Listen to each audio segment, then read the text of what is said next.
October 30th, 1938, machines from Mars attacked the United States. As the machines started to take over the United States, mass panic spread across the entire country, causing rioting and unaliving at mass rates.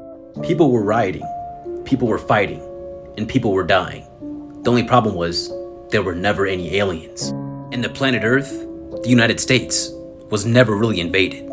It was all a massive deception.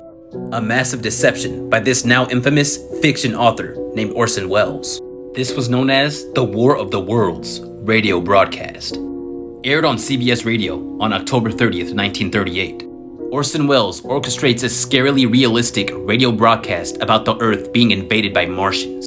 It included paid actors playing news reporters, fake eyewitness accounts, and even fake martial law declaration. It even claimed that 3 million people had already been evacuated from New York City due to the alien takeover, and that the entire United States military had been wiped out by these Martian invaders.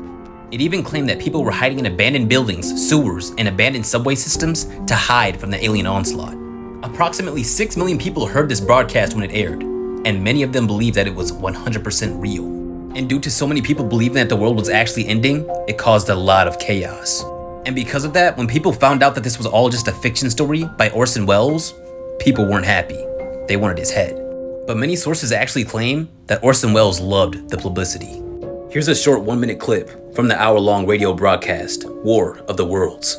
There's something happening. A humped shape is rising out of the pit. I can make out a small beam of light against a mirror.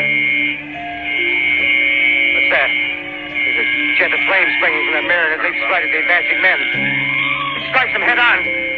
Lord, they're turning into flames. The whole field's caught up by the woods, the barns, the gas tanks, the automobiles, spreading everywhere. Coming this way now, about 20 yards to my right.